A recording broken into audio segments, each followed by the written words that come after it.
Well, I wasn't going to post the last video that I made, but as soon as I got back to just kind of chill and, relax before getting ready to go again, I go into the Facebook group, and the first thing I see at the top of our group is from a girl that says, being a stripper is a strange existence. Like, she said she's stuck in limbo between feeling very grateful for it and at the same time, she doesn't want to do it.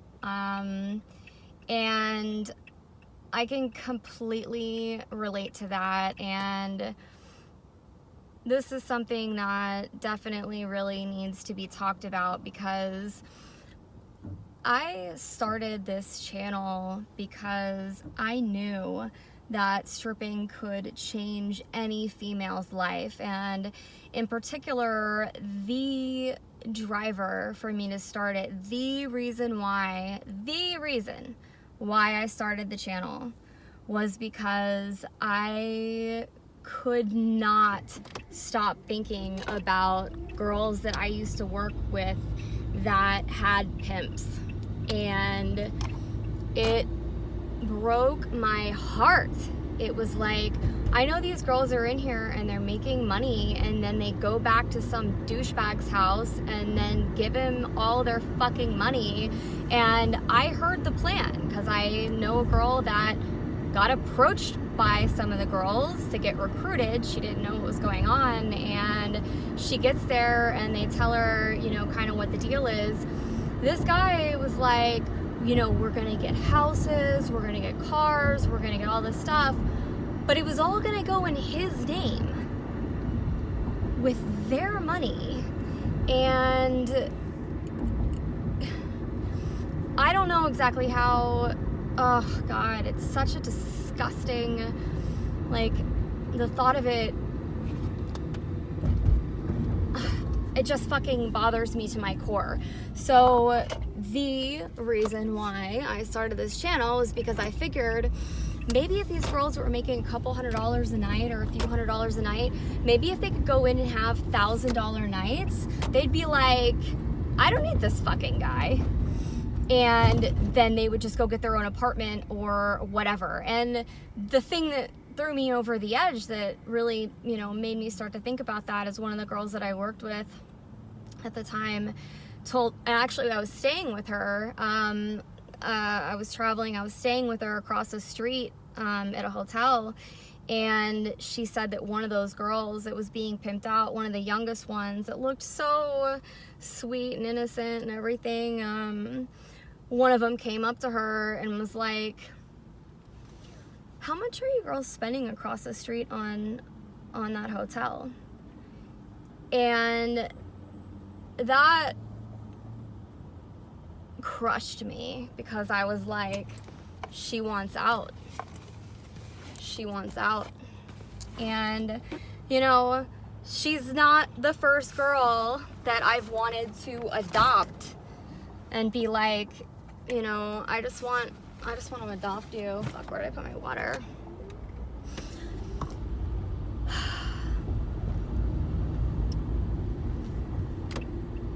But that being said, where did I put my water?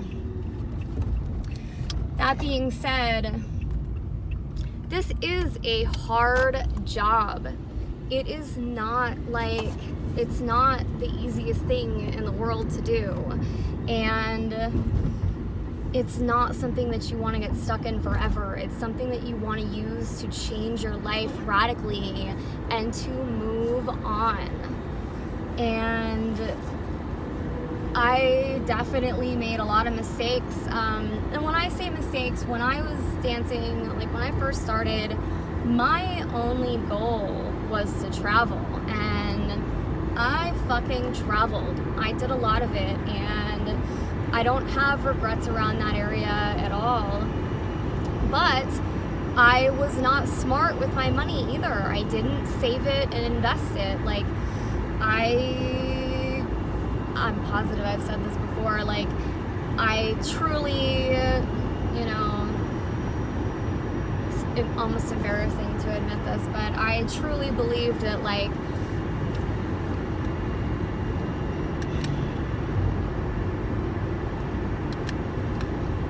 it doesn't fucking matter what I believed.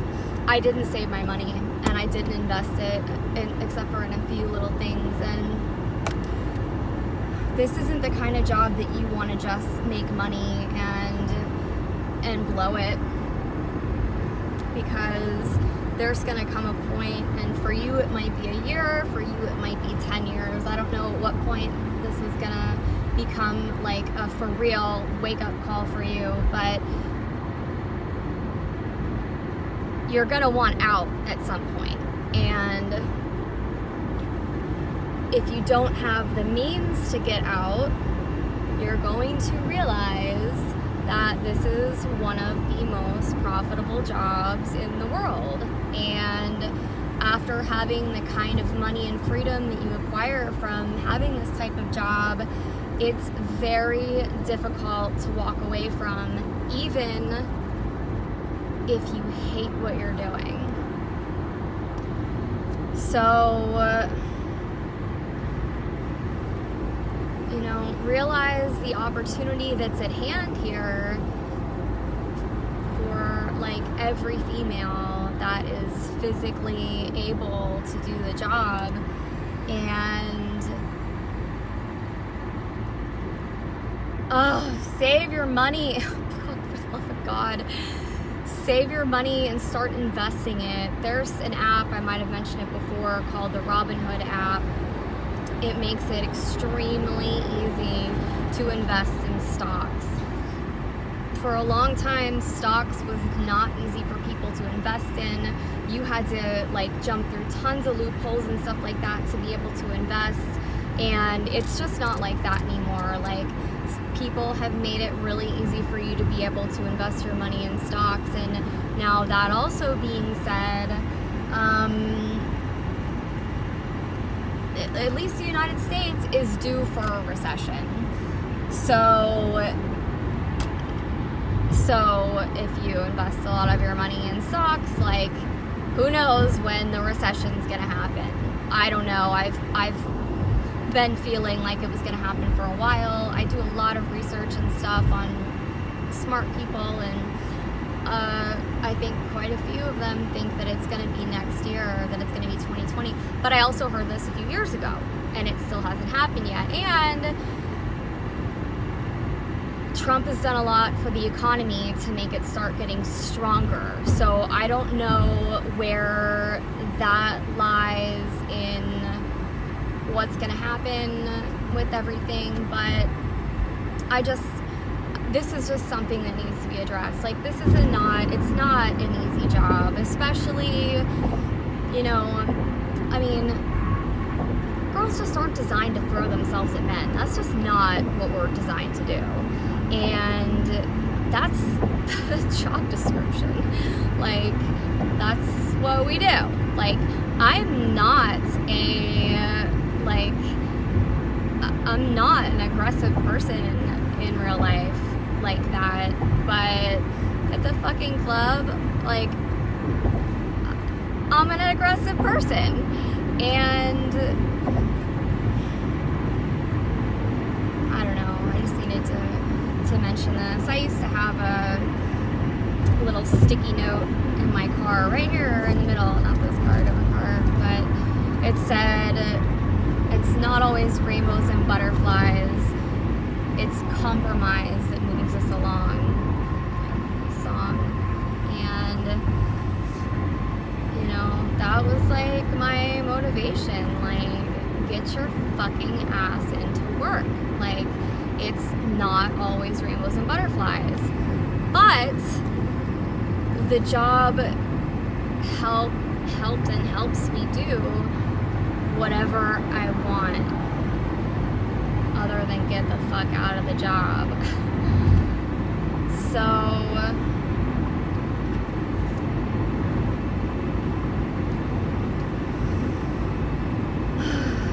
I just wanted to say this, I guess, because I don't want y'all to think that, like, it's the best job in the world and, everyone should do it and whatever. And I say that, I do, you know, kind of, I do. I wish that, God, I wish that so many girls would get in the industry, because I know what it can do for your life. It can change your whole life. It can make your whole life better. But when you go in, like, and you start making all this money, and like, if you don't have a goal, you know, if you don't have a goal, you'll never get there. Because there's no goal. You've got to have something you're after, and you've got to take risks. You've got to take the risks to get the fuck out. There's a saying that is very popular among entrepreneurs that's, you know, risky is the new safe. I mean, there really is no such thing as job security, and we have some of our girls in our group that have proved that. You know, they've had these like special jobs that, you know, they thought that they could never get fired from or let go or whatever, and they've gotten fired and they've gotten let go over stupid shit, and they never thought it would happen to them, and then they ended up stripping because they didn't know what the fuck else to do. And, you know, it can, and then they'd made way more money than they did in their job, by the way. You still have to figure out, though, what is your end goal. Like, pick something. I know that might sound like a pretty daunting thing to be like, I don't know what my end goal is, but there's a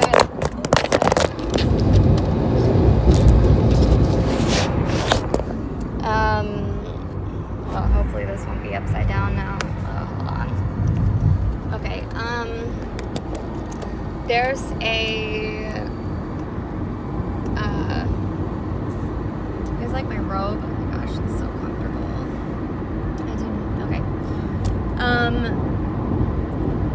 There is a YouTube video, and it's also a podcast. The host is Lewis Howes, or The School of Greatness, same thing. And the guest is David Bach, B-A-C-H.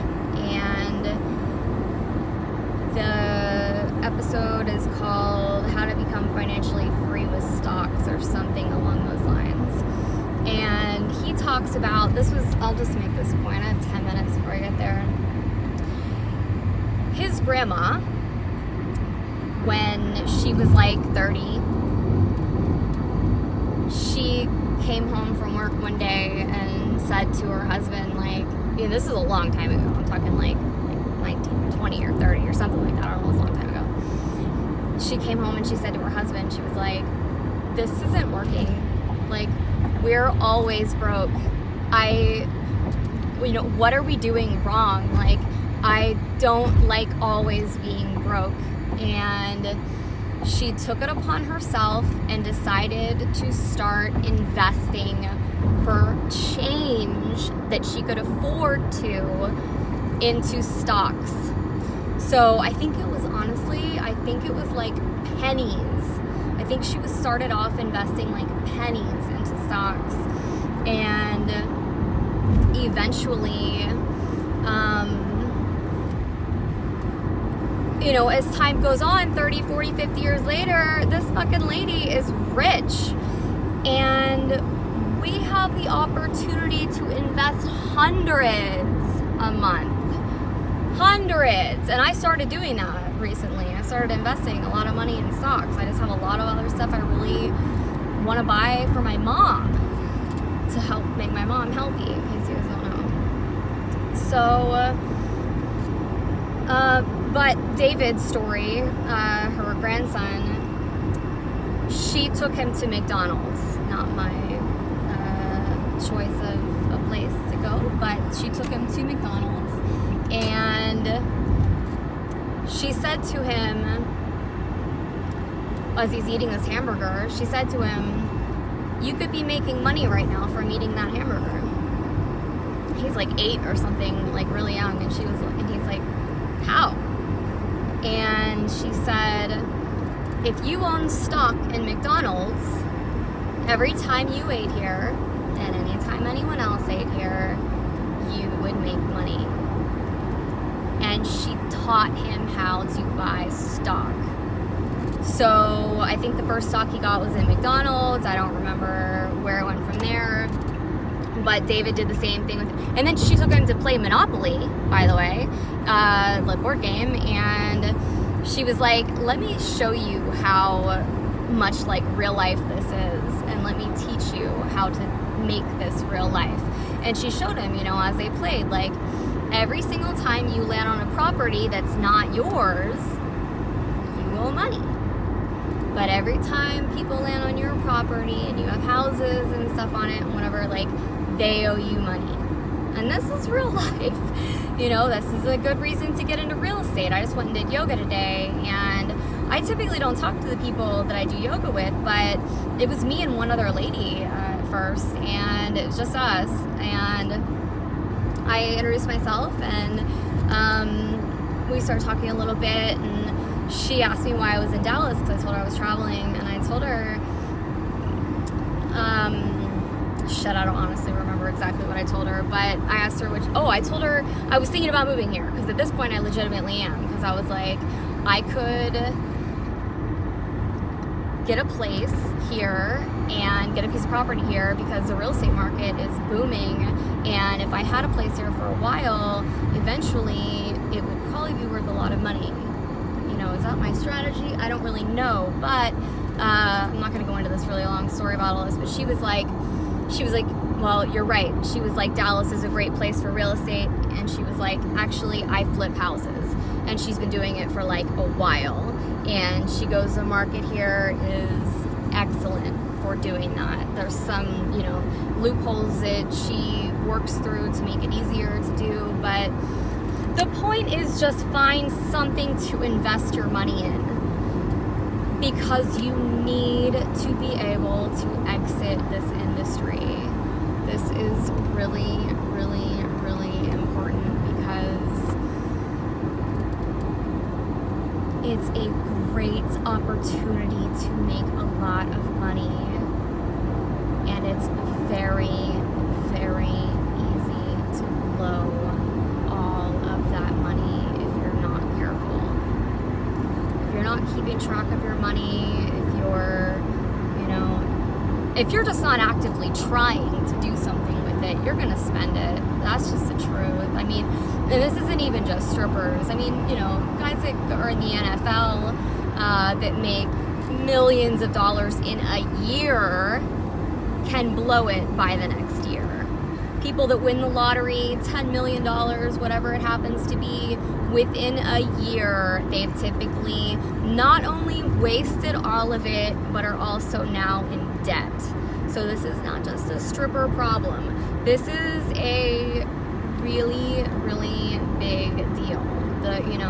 The school system isn't going to teach you this shit because it's part of a system to keep people where they're at. They want workers. They want factory workers. They want robots.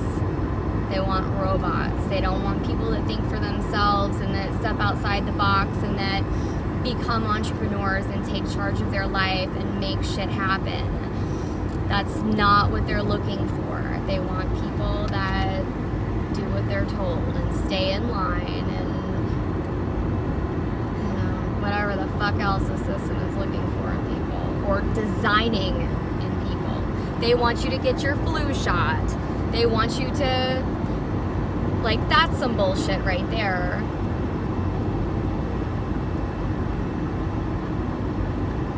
I won't go into any of that, but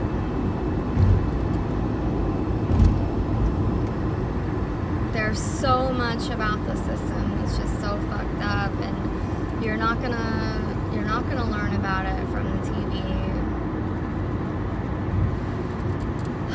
Anyway, I'm almost there. This job is not always rainbows and butterflies, but it can help get you exponentially further along than other people. Don't blow that opportunity. Make it worth your while. Go check out the Robinhood app. Apparently it's Robinhood one word. Apparently there's another Robinhood app that's something else, I don't know what, but if you don't find the one that is the Robinhood app that's designed for investing, you haven't found the right one. There's a few others too, but Robinhood's the one that I know of. So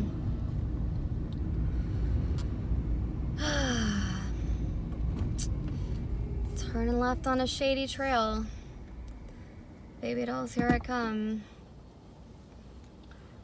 All right, have a good night. Go make some money and invest everything you make tonight into Robinhood.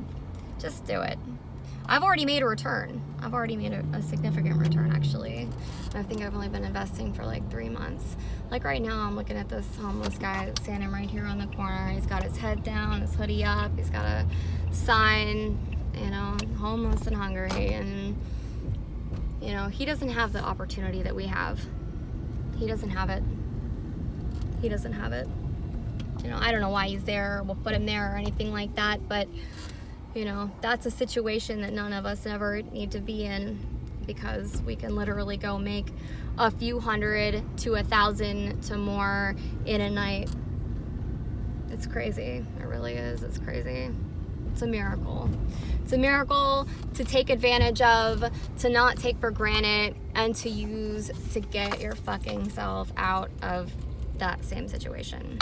So, okay, that's it. I'm gonna take off my robe and go be an adult. Have a good night. I love you. I'll talk to you later.